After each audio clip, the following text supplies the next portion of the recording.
Seigneur, nous te rendons grâce en ces jours. Nous te remercions pour l'opportunité que nous avons reçue de ta part d'arriver dans cette maison. Béni soit ton Saint-Nom. Beaucoup de gens, ô Père, en ces moments, souhaitent aller à un culte quelque part, mais ils n'ont pas cette opportunité. Mais nous avons l'opportunité de rencontrer des autres chrétiens en ces moments et d'adorer Dieu, de prier Dieu et d'écouter ta parole ensemble. C'est une grande grâce, c'est une grande opportunité.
Au Seigneur, s'il vous plaît, acclamons vraiment les seigneurs.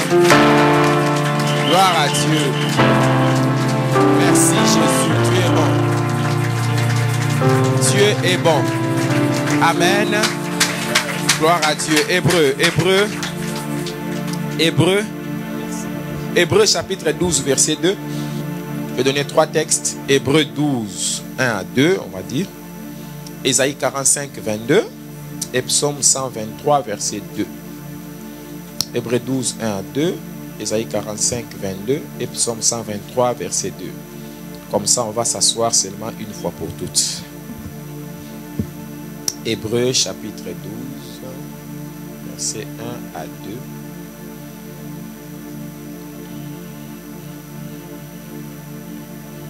Verset Hébreux chapitre 12, au verset 1 jusqu'au verset 2. Je lis au nom du Seigneur. Amen.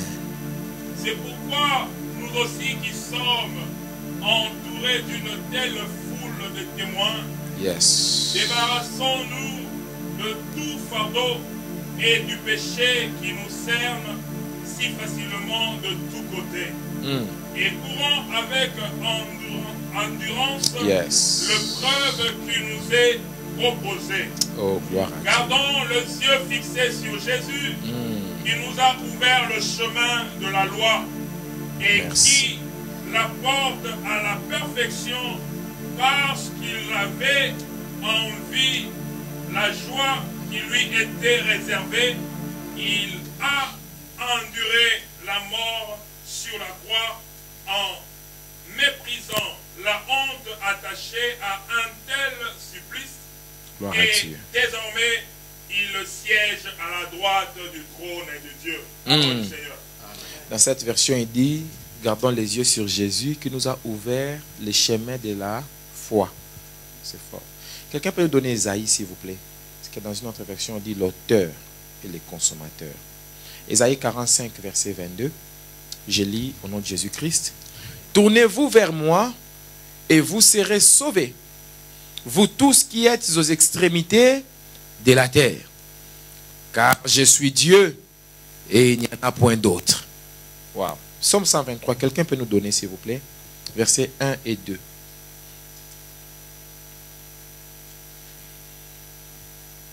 Psaume 123.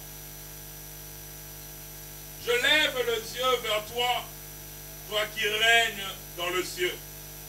Oui, comme le serviteur fixe leur regard sur la main du maître, comme la servante fixe ses regards sur la main de sa maîtresse. Parole Seigneur. Ce n'est pas fini. Aussi, ainsi, nos regards se tournent vers l'Éternel, notre Dieu, dans l'attente de sa grâce. Oh, gloire à Dieu.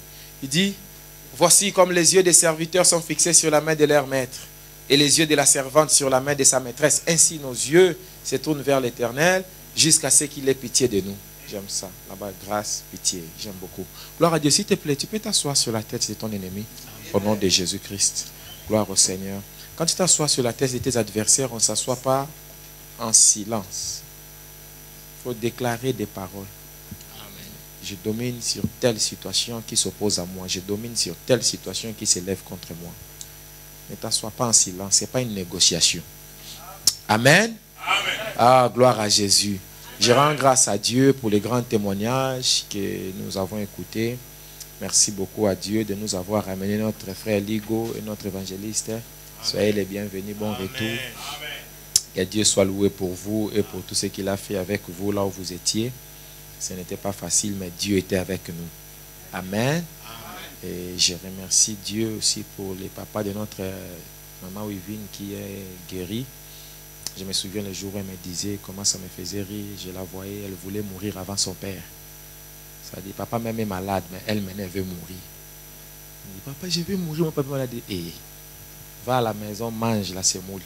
Ton papa va vivre. Amen. Yes. Donc parfois quand tu me dis des choses, tu vois, j'ai ri. Toi aussi commence à rire.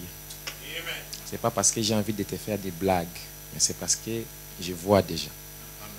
Amen. Quand je pleure, fais un trou entre dedans. Parce que si ton prophète pleure, c'est que c'est trop grave. Quand tu vois je ris, toi aussi va manger, boire, c'est que c'est bon. Amen. Hein? Amen. Donc c'est important d'éclaircir ces points-là. Pour éviter que quelqu'un me voie rire, il pense que j'ai ri de son problème.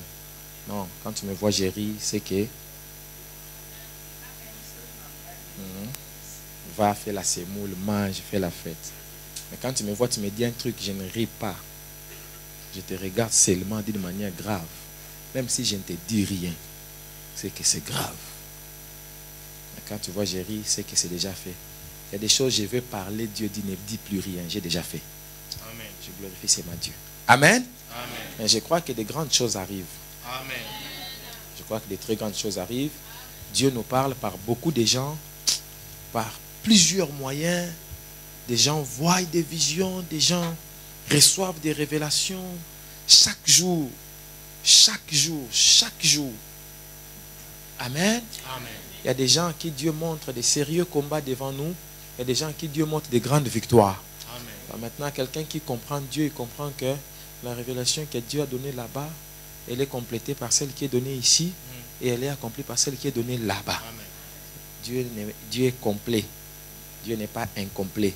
C'est pourquoi je dis toujours aux gens, quand tu as une révélation, écris. Il y a des choses que tu ne peux pas comprendre. Tu ne peux pas interpréter tous les rêves. C'est impossible. Il y a des rêves que tu ne comprendras pas. Mais écris seulement. Une autre chose expliquera ces rêves-là. Quand il y a des gens qui me donnent les rêves, je n'interprète pas. Je laisse comme ça. Parce que je dis, laisse. Dieu, c'est là où il t'amène. Amen. J'aimerais donner des sujets de prière à des gens qui prient. Que les gens qui prient, prient pour les locales que nous voulons prendre ici à Lyon, pour l'achat. Que les gens qui prient, prient. On peut avoir des millions. Mais si spirituellement on n'a pas réussi, ça ne produira rien. Prions vraiment pour les gens qui prient. Amen. Pour les gens qui ne prient pas, commencez aujourd'hui. Prions beaucoup pour notre pasteur aussi. Parce que si Dieu nous promet des choses comme ça, nous devons savoir que la cible des combats sera les pasteurs. Et si j'échappe au combat aussi, j'ai la victoire dans les combats, toute la communauté, nous avons la victoire. Si je tombe dans les combats, toute la communauté aussi, nous tombons dans les combats. Donc c'est une grande responsabilité et on a besoin de beaucoup de soutien. Amen. Que les gens qui prient, prient pour la Corée du Nord. Que les gens qui prient, prient vraiment. Pour que les gens qui prient, prient. Parce que j'ai vu en moins d'un mois, une grande guerre s'est déclarée de ces côtés là-bas. Je l'ai vu vraiment clairement. Et le problème, c'est que ça peut provoquer, ça peut enflammer le monde entier. Mais surtout l'opposition Chine, États-Unis, en passant par la Russie. En fait, la Russie, j'ai vu encore la Russie faire des réunions avec la Chine et décider vraiment de faire tomber les États-Unis. prions beaucoup pour les gens qui prient. Pour ceux qui ne prient pas, commencez à prier. Commencez à prier. J'ai vu la région centrafricaine entrer en guerre. Mais c'était comme quelque chose qui avait commencé au Congo, Kinshasa, et ça a pris tous les autres pays autour. Que les gens prient pour ça. Que les gens qui prient pour l'OTAN. Pour ceux qui connaissent l'OTAN, même s'ils connaissent c'est quoi. J'ai vu l'OTAN s'est séparé, s'est explosé. Je ne sais pas si l'Angleterre, le Royaume-Uni se trouve aussi à l'intérieur de l'OTAN. Mais j'ai vu sortir. J'ai vu l'Angleterre, la Grande-Bretagne sortir vraiment de l'OTAN. Et j'ai vu 2 autres pays sortir de l'OTAN et l'OTAN tomber. J'ai vu les meubles de l'ONU tomber. Que les gens qui prient, prient. Amen. Et j'ai vu une très grande panne d'Internet mondial. Et au moment de la panne là, j'ai vu comme des hackers, des pirates Internet plantés, mais ils venaient du côté de la Russie. Et ils plantaient des virus dans presque le monde entier sur Internet. Et j'ai vu cela commencer par une panne sur Facebook. Et ça a pris Internet dans le monde. Et ça plutôt, je l'ai vu dans l'espace d'1 à 2 semaines. Et j'exhorte les gens à prier. Amen. Que les gens prient. Dieu fasse grâce. Dieu fasse vraiment grâce. Il y a beaucoup de personnes sont dans le Congo RDC. Ils ont pour une mission claire d'abattre leur président. Et quelque chose de mal. J'ai vu ça là-bas. Prions Dieu pour que la volonté de Dieu, les calculs de Dieu se réalisent. Amen. Amen. Dieu est bon, nous sommes venus de la Belgique. Nous étions là-bas à la veillée vendredi. Je pense que beaucoup de gens sont partis avec moi en Belgique, qui sont encore restés là-bas. C'est pourquoi ils ne sont pas au culte. Mais ils me verront sur la vidéo et ils reviendront la semaine prochaine. Beaucoup de gens, ils pensaient que je ne serais pas ici au culte. Et ça me permet de connaître qui sont les vrais membres de cette église. Parce que je suis revenu un peu par surprise. Amen. Amen. Donc, j'essaie de voir vos têtes. Comme ça, j'essaie d'identifier les membres de l'église. Ça m'aide à connaître aussi avec qui je peux avancer loin. Amen. Amen. Vous qui dirigez les équipes, veuillez noter les gens qui sont là et mettez-les dans les équipes s'ils ne sont pas dans les équipes. Les absents, ils sont très suspects. C'est des gens qui viennent quand je suis sur Lyon.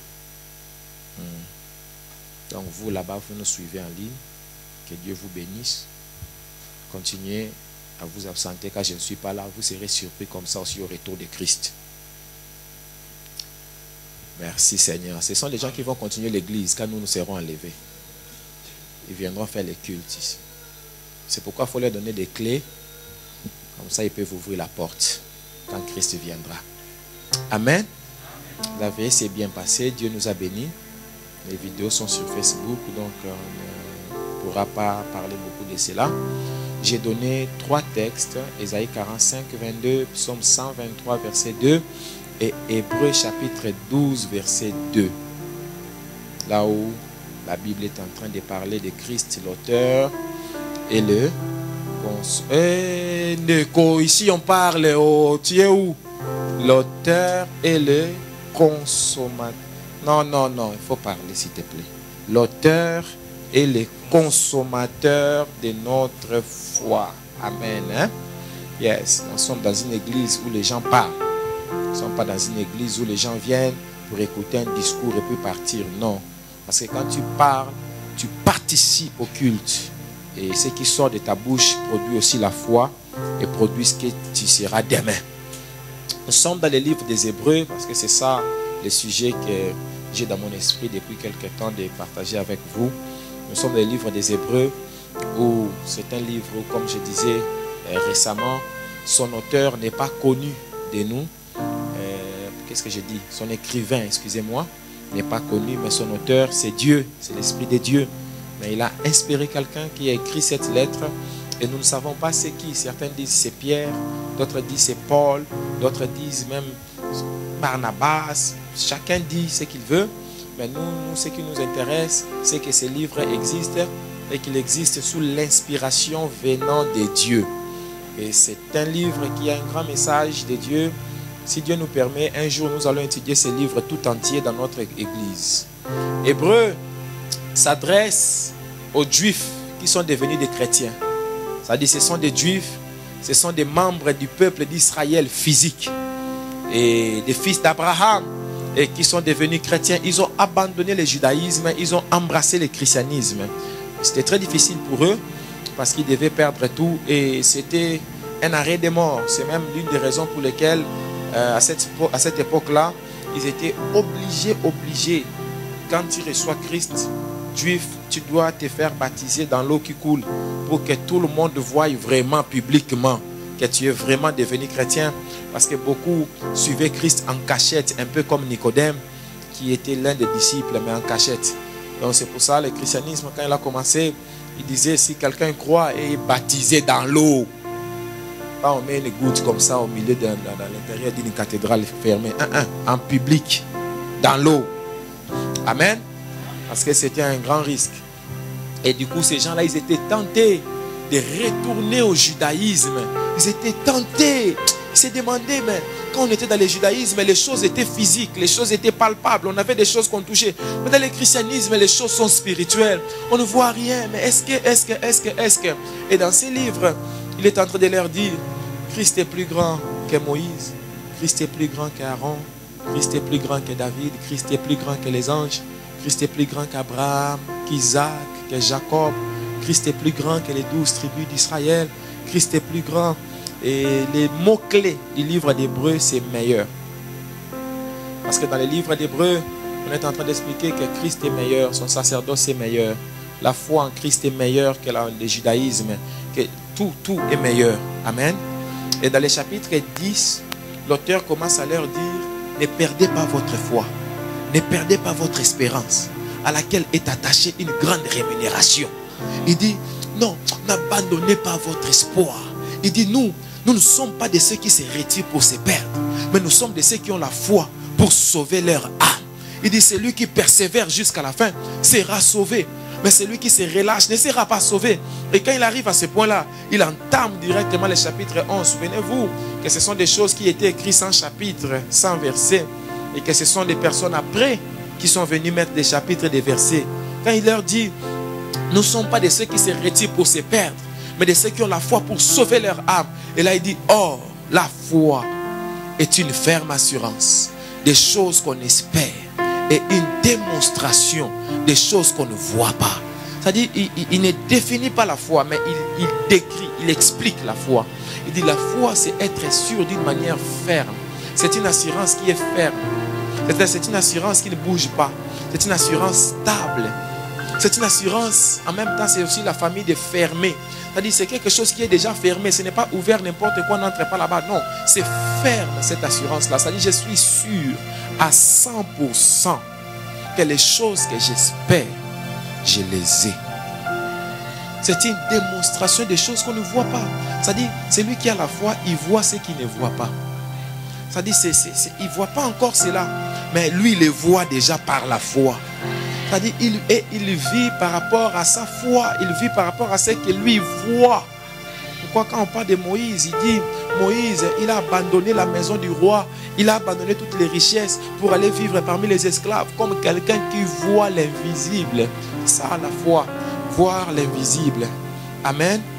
Donc, dans le chapitre 11, maintenant, il commence à leur donner des exemples, des gens qui ont marché dans la foi.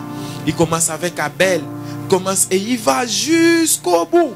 Il parle des héros qui ont vécu par la foi, qui ont vaincu par la foi, qui ont rencontré des choses par leur foi. Il parle de beaucoup de gens. Quand il arrive à la fin, il explique les souffrances de chacun de ces personnes-là, leur chute, leur relèvement et les récompenses de ces gens-là. Au chapitre 12, là maintenant il vient dire, écoutez, je vous ai parlé de presque tout l'Ancien Testament, de tous ces grands hommes et de toutes ces grandes femmes qui ont marché dans la foi. C'était des gens ordinaires comme toi et moi. C'était des gens ordinaires, ce n'étaient pas des gens extraordinaires. Ce n'étaient pas des gens qui étaient nés en sortant d'un arbre ou en tombant du ciel. Non, ils sont nés comme toi et moi, d'un père, d'une mère pendant 9 mois dans le ventre d'une femme. Mais ils ont cru en Dieu. Ils ont cru en Dieu. Ils ont cru en Dieu. Ils sont tombés. Ils se sont relevés. Et ils ont continué la course. Et tous ces gens-là, aujourd'hui, ils sont morts. Maintenant, chapitre 12, il dit, maintenant c'est votre tour. Il dit, Abraham a cru, maintenant c'est ton tour de croire. Il dit, Moïse a cru, maintenant c'est ton tour de croire. Il dit, Abel a cru, maintenant c'est ton tour de croire. Il dit, Jephthé a cru, maintenant c'est ton tour de croire. Il parle de tous ces gens-là, il dit, maintenant c'est ton tour. Et pourquoi il dit, au chapitre 12, il commence en disant, nous donc. Quand il dit nous donc, il parle par rapport aux héros du chapitre 11. Il dit, si eux sont des héros, toi aussi tu es un héros. Amen. Il faut que je t'explique quelque chose. Qu'il n'y a aucun héros qui lui-même se croyait héros au moment de son héroïsme.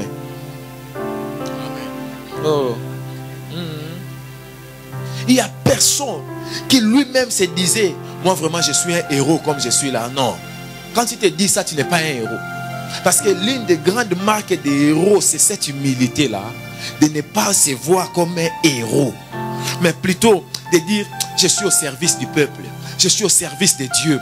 Non, je vais faire quelque chose pour le bien des gens. C'est-à-dire, je vais aider, je vais contribuer, je vais accomplir la part que Dieu m'a envoyé accomplir. Et quand il faisait ces choses-là, il ne pensait même pas qu'un jour on écrira leur nom dans le chapitre 11 du livre des Hébreux. Il ne pensait même pas à ça. Mais il faisait ce que Dieu les avait envoyés faire. Pourquoi je suis en train de te dire ça? Je vais te dire, c'est ça pour te dire que tu peux être un grand héros sur la terre.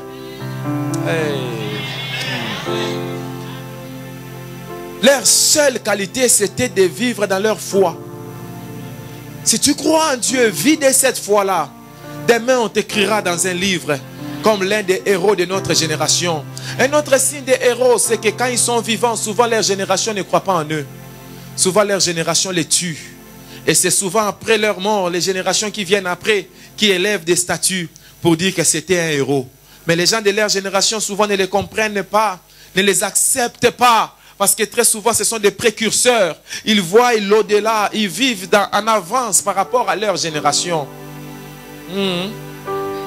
Il était en train de leur dire, n'abandonnez pas devant les épreuves. Il était en train de leur dire, c'est votre tour de marcher dans la foi. Si Daniel était jeté dans la fosse au lion, si les amis de Daniel étaient jetés dans les feux, maintenant c'est votre tour d'être jeté aussi dans votre fosse au lion aussi. C'est votre tour aussi d'être aussi jeté dans la fournaise du feu ardent. Mais de même que les mêmes dieux en qui ils ont cru, dans les mêmes aussi toi aussi tu as cru, de même qu'il les a fait échapper de ces dangers-là, il te fera échapper aussi si tu gardes la même foi en ces dieux-là. Il est en train d'expliquer ça. Il dit, n'abandonne pas devant les épreuves. Ne fuis pas l'adversité, mais va devant l'adversité comme David. Il est allé devant Goliath alors qu'il n'était même pas soldat de l'armée. Mais il est allé devant Goliath. Oh, Dieu est bon. Il leur disait, ne retournez pas au judaïsme. Allez vers l'avant. Parce que le but de l'ennemi, c'est de te pousser à craquer. Mais tu dois tenir bon. Tu dois encore tenir bon. Tu dois encore tenir bon. C'est ainsi ce que la Bible dit. Maintenant, essayons d'étudier ces textes, ces bons textes, ces beaux textes, ces jolis textes dans Hébreux 12, à partir du verset 1. Essayez de comprendre un peu le contexte, parce que là, en ayant posé le contexte, essayons maintenant de comprendre les textes en question. Faisons sortir les textes de ce contexte que je viens de poser. Le verset 1 dit, puisque nous sommes entourés d'une si grande nuée de témoins. Ah, j'aime ça. Il dit, rejetons les fardeaux et les péchés qui nous enveloppent si facilement. J'aime Dieu. Et courons dans cette course qui nous est offerte, qui nous est proposée. Au verset 1, il dit beaucoup de choses.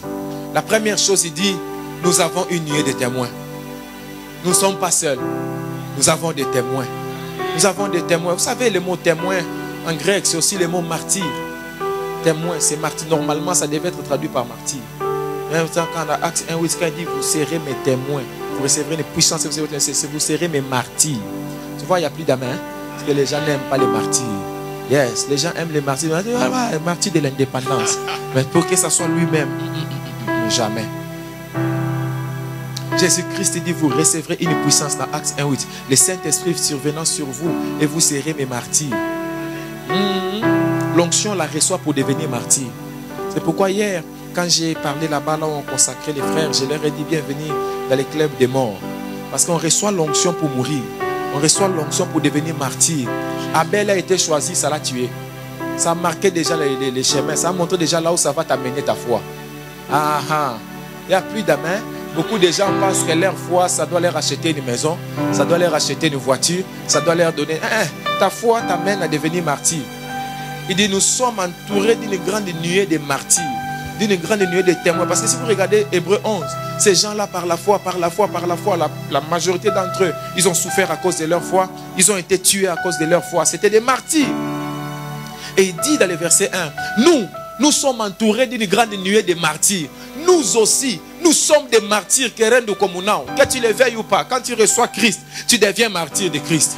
Tant que tu ne deviens pas martyr, tu n'es pas encore devenu chrétien. C'est-à-dire, il faut que tu atteignes la dimension où d'être prêt à donner ta vie pour ta foi. On est loin de ça encore, je vois ça. Je le vois. Il dit, puisque nous sommes entourés d'une si grande nuée de témoins, qui étaient ces témoins-là? Ce sont les saints du chapitre 11. Ce sont les anges qui nous regardent dans cette vie sur la terre. C'est aussi le monde païen qui nous entoure. Ce sont des témoins. Ils regardent comment nous vivons. Ils regardent si vraiment nous vivons par notre foi. Il dit, à cause des témoins, rejetons les fardeaux. Tu ne peux pas courir dans la course chrétienne plein de fardeaux. Tu ne peux pas. Tu ne peux pas. Tu dois rejeter les fardeaux. Tu dois rejeter les fardeaux. La vie chrétienne, c'est une vie de paix. Mais pour avoir cette paix, tu dois toi-même rejeter les fardeaux. Arrête de prendre les fardeaux sur toi. Tu dois comprendre que par tes préoccupations, tu ne peux même pas ajouter une seconde à la durée de ta vie. Et à combien plus forte raison tu penses que tu vas résoudre un problème? Pourquoi Jésus dit, venez à moi, vous tous qui êtes chargés et fatigués, et je vous donnerai du repos. Mais le problème avec nous, c'est que nous sommes déjà en Christ, mais nous commençons à prendre les fardeaux en Christ. C'est ça le problème. Du coup, Jésus dit, les gens qui ont des fardeaux, venez à moi. Mais les gens qui ont les fardeaux, ils regardent les gens qui sont en Christ, ils ont déjà des fardeaux. Comment nous allons venir? Les gens déjà qui sont avec toi là, tu n'enlèves pas leurs fardeaux. Comment tu vas enlever les nôtres? Enlève les fardeaux, vis en paix. Il faut que les chrétiens arrivent au point de comprendre que Dieu va me délivrer. Et si Dieu ne me délivre pas, ça n'enlève pas sa divinité. Il reste mon Dieu. Ah, il n'y a plus d'amen. Il faut que les chrétiens comprennent que Dieu ne va pas guérir toutes tes maladies. Dieu ne va pas résoudre tous tes problèmes. Pendant longtemps, on nous a menti dans ces choses-là. C'est faux. C'est faux. Il y aura des maladies que Dieu laissera. Oh, Élisée a guéri des maladies, mais lui-même, il est mort des maladies. Et même la Bible dit, quand il avait la maladie là qui allait l'amener à la mort, il a encore fait ses miracles, mais il est mort des maladies. Et après sa mort, ses ossements ressuscitaient quelqu'un d'autre, même un autre mort. Mais il est mort des maladies lui-même. Il y a certains qui disent que Paul était malade des yeux. C'est pourquoi il n'écrivait pas ses lettres. Il dictait ses lettres. C'est souvent Luc qui écrivait. Et les parties où lui-même écrivait, il disait toujours aux gens, regardez, ici c'est moi-même qui vous écris. Parce qu'il écrivait en grandes lettres, très grandes lettres.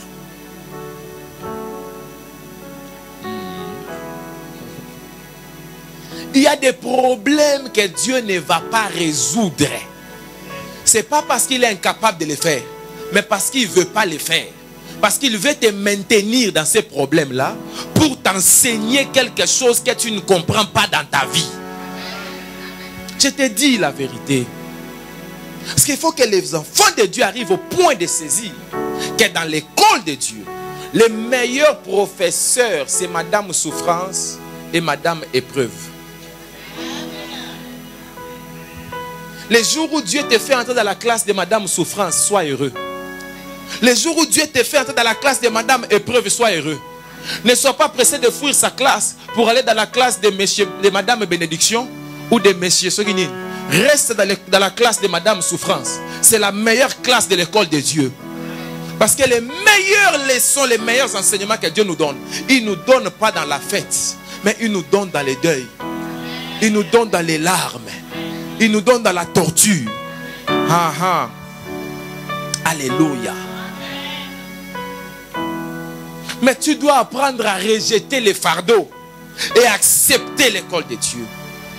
Il dit encore, enlevez les péchés qui vous enveloppent si facilement. Il dit, tu ne peux pas courir avec les péchés. Mais encore plus, ces péchés-là que tu aimes. Les péchés là où tu tombes facilement. En fait, le mot qu'il a utilisé ici en grec, c'est un mot qui signifie déshabillez-vous de cet habit qui vous gêne dans votre course. Il y a des habits que tu ne peux pas mettre pour la course. Tu ne peux pas mettre des talons courir. Ah, tu vois, il n'y a plus de main. Or, quand on parle d'habits, on parle de tes œuvres. On parle de ce que tu, de ton langage, de ton comportement, de ton caractère. Quand on parle des habits, on parle de ton toi. Et on dit, enlève les habits des péchés. C'est quand je parle ces choses, l'Esprit de Dieu me dit qu'il est en train de dire à chacun quel est l'habit qu'il doit enlever. Amen. Frère, ce n'est pas que Dieu est injuste. C'est toi, tu es dans les péchés. Ça empêche ta course. Ce n'est pas un combat satanique, diabolique. C'est toi-même qui es dans les péchés. Ce n'est pas un problème que l'autre a des fétiches. Non, c'est toi, serviteur de Dieu. Tu ne vis pas dans la crainte de Dieu. Tu as un habit qui t'empêche. Oh, Bartimée, lève-toi, il t'appelle. Il jeta son manteau de mendiant et il courra vers le Christ. C'est l'erreur que beaucoup de gens... Est-ce que je peux parler?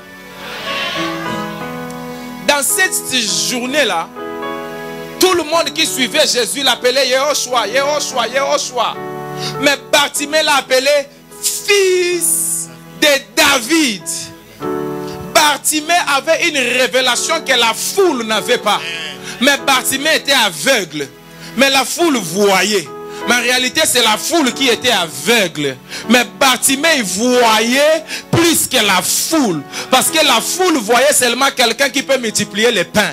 Mais Bartimée voyait un fils de David. Or, quand il dit fils de David, tout le monde sait qu'à cette époque, David est mort il y a longtemps. Et David n'a pas enfanté Jésus. Mais Bartimée est en train de parler de Jésus. Parce que quand il dit fils, il dit descendant. Or, quand il dit descendant, il est en train de réveiller l'alliance que Dieu a fait avec David. Que ton descendant sera le Messie sur le trône pour toujours. Et il est en train de réveiller cette alliance. Il dit fils de l'alliance que Dieu a faite avec David, c'est-à-dire le Messie. Bartimée avait la révélation, mais il avait un manteau qui pouvait lui empêcher de rencontrer la même personne dont il avait la révélation. Beaucoup de gens sont comme ça, ils ont la révélation, mais ils ont encore un manteau d'un péché qui encore les retient assis aveugles. Alors il est là avec un potentiel extraordinaire, mais il ne peut pas entrer dans la route parce que Bartimée doit s'asseoir à côté de la route, mais pas dans la route. Jusqu'à ce qu'il jette son manteau pour qu'il court vers Jésus. This is your problem. J'avance. Et il dit, quand on jette ses manteaux, courons dans la course. C'est pour ça, je ne sais pas, je crois que vous avez déjà vu ça. Tu vas voir quelqu'un qui a beaucoup de talent, mais il n'avance pas. Quelqu'un qui a beaucoup de dons, mais il ne va pas à l'avant. Non. Quelqu'un, quand il prêche, il connaît vraiment, mais il est là toujours dans sa connaissance. Il est seulement là, il tourne seulement dans un rond-point. Parce qu'il y a un manteau qui doit enlever pour passer, franchir un nouveau cap. C'est très important pour nous. Et il dit, courons donc cette course qui nous est donnée. C'est un marathon, frère. C'est un marathon, ce n'est pas un sprint. C'est un marathon. Ce n'est pas quelque chose d'une minute ou de 90 secondes. Non, c'est quelque chose de toute une vie. C'est la raison pour laquelle j'encourage les gens, ne soient pas pressés. Ne sois pas pressé. Ne sois pas pressé. Ne sois pas pressé. J'ai connu des gens qui étaient très pressés. Jusqu'à aujourd'hui même, ils sont devenus des païens numéro 00. Et nous qui avançons, on avançait petit à petit, lentement, un par un, pas par pas. On est toujours là, on continue toujours pas par pas. Les choses de Dieu, on ne va pas en courant. Les choses de Dieu, on y va dans les rythmes que Dieu te donne, dans les rythmes que Dieu t'impose. C'est très important. C'est un marathon, frère. C'est un marathon, ma soeur. C'est un marathon. C'est un marathon. C'est quelque chose de toute la vie. Oh, de toute la vie. Je ne sais pas, des gens connaissent la légende d'Icare. Icare, il avait son papa, ils étaient prisonniers. Et on les avait mis quelque part où il y avait l'eau qui les séparait. Alors son papa a créé des ailes. Et ils ont mis des ailes sur leurs épaules. Ils ont commencé à voler. Et Icare, qui était jeune, quand il a pris les ailes, il veut apprendre à son papa comment voler avec les ailes que son papa a fabriquées. Quelqu'un me suit? Or, les ailes, ils étaient collées sur le dos avec de la cire. Or, la cire, elle fond à côté de la chaleur. Et son papa, il volait un peu à côté des eaux. Il volait calmement, mais Icare, il voulait apprendre au papa des nouvelles formules. Il commençait à monter très haut. Il dit, là, les vieillards, les vieux sont déjà fatigués. C'est nous, il monte en haut. Il ne savait pas que quand il montait très haut, il s'approchait du soleil. Et le soleil, c'est la chaleur qui a fait fondre la cire qui retenait les plumes dans ses bras, dans son dos. Et la chaleur du soleil a fait fondre les plumes. Et il n'y avait plus de plumes. Chute libre. Il est tombé dans l'eau, il est mort. Son papa ne peut pas entrer dans l'eau pour le chercher, ce n'est pas un aigle. Son papa, l'objectif, c'est d'atteindre la terre ferme. Moi, je t'ai déjà donné les ailes. Toi-même, tu t'es brûlé les ailes.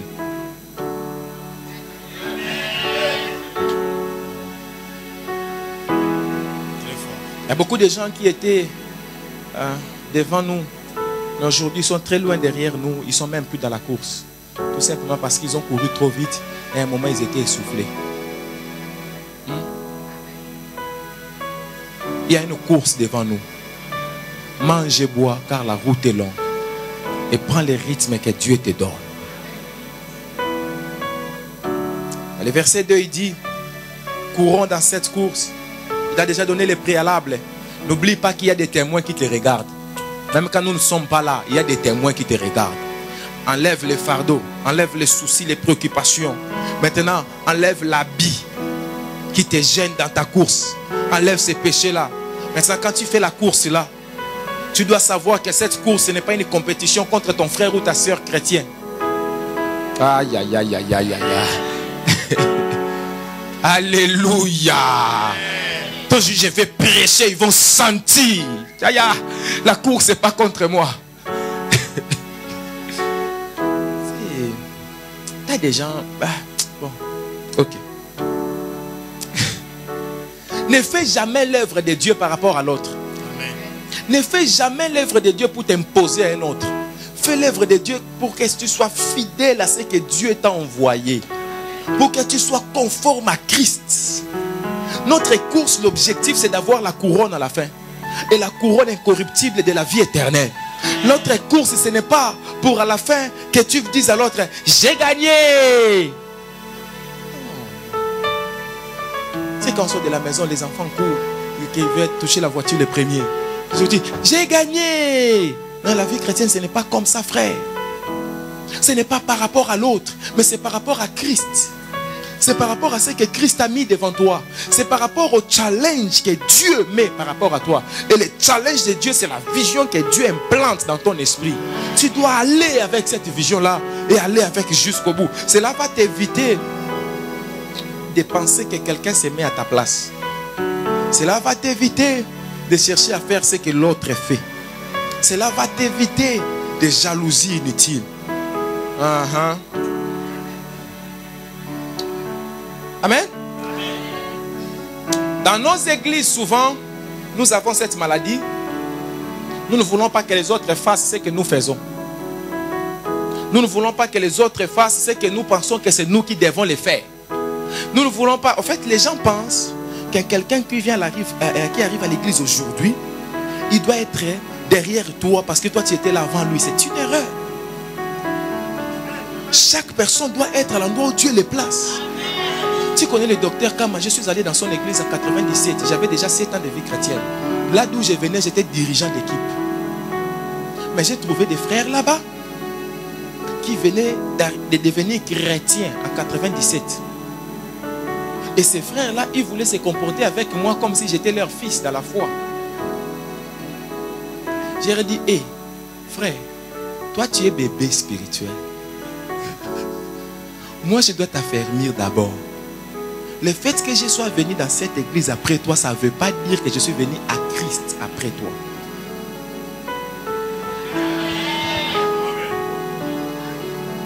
C'est vrai. C'est vrai. Et beaucoup de pasteurs sont des mauvais. Ils n'ont pas le cœur de Dieu. C'est-à-dire, ils prennent les gens, quand quelqu'un vient dans son ministère, il dit tout ce que tu étais avant là, c'est zéro. C'est maintenant que tu es devenu chrétien. Non, c'est de la méchanceté. Et si toi tu fais ça, tu vas accepter. On ne peut pas jeter dans la boue tout ce que la personne a appris avant. Il faut les prendre, les trier, enlève ce qui est mal, mais ce qui est bien. Dis-lui, tu es à tel point, mais il te manque ça, il te manque ça, il te manque ça. Je t'ajoute ça, je t'ajoute ça. Tu l'améliores, ne les casse pas, ne les brise pas, ne les détruis pas. Ne remets pas quelqu'un dans les placards. Ne détruis pas l'appel de quelqu'un ou le ministère de quelqu'un. L'église n'est pas censée avoir un seul appelé. L'église est censée avoir toute l'assemblée des appelés. C'est vrai, un vrai homme de Dieu doit ouvrir celui des autres. Il ne doit pas fermer celui des autres. C'est important ce que j'ai dit.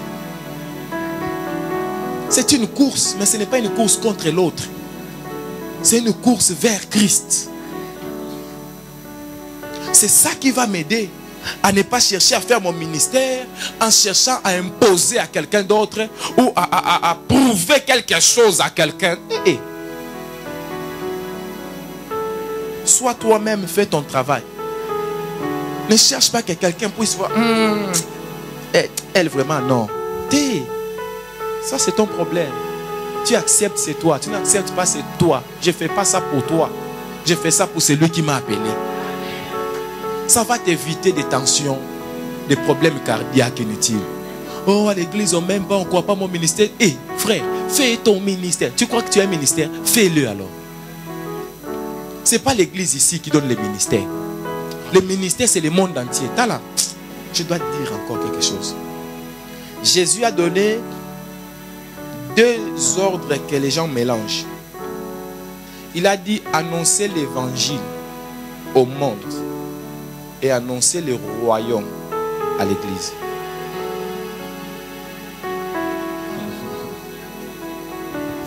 Tu vois, quand je dis ces choses, je vois même que tu ne captes rien. C'est pour ça que je laisse, je rentre dans mes choses basiques. On ne prêche pas l'évangile à l'église. Ce n'est pas à l'église qu'on dit aux gens, bien-aimés, repentez-vous, venez à Jésus. Jésus-Christ est vivant, Dieu vous aime. Il a tant aimé les mots qu'il a donné. Il a tant aimé quoi? Maintenant, toi tu parles à l'église, tu ne leur parles pas des choses qui concernent le monde. Non, non, le Saint-Esprit convaincra le monde du péché, de justice, et il convaincra qui? Le monde. Il ne convaincra pas l'église. Pour l'église, il dit, il vous conduira dans tout. Il dit, vous, c'est différent de le monde. Il convaincra le monde. Mais vous, il vous conduira, il vous enseignera, il vous montrera, il prendra ce qui est à moi, vous le donnera. Il ne prendra pas ce qui est à moi, donnera au monde. Il vous donnera, vous. Vous comprenez, hein? Et à vous, il faut qu'on enseigne le royaume. Et il dit, il y a 2 bonnes nouvelles. La bonne nouvelle, tout court, qui est évangile, et la bonne nouvelle du royaume. La bonne nouvelle, c'est pour les païens. Et la bonne nouvelle du royaume, c'est ça notre ésotérisme. C'est ça notre loge. C'est ça notre société secrète.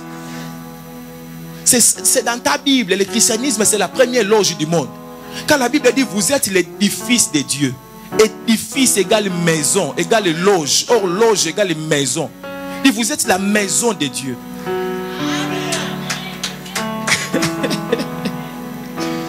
Bon, 2017, j'avais dit, je vais parler. C'est pourquoi il faut qu'on parle aux chrétiens du royaume. Qui est notre roi? Quelles sont les prérogatives? Qui sommes-nous par rapport à notre roi, nous, ses représentants? Expliquer comment notre royaume est censé conquérir le monde. Parce qu'en fait, nous sommes les colons sur la terre.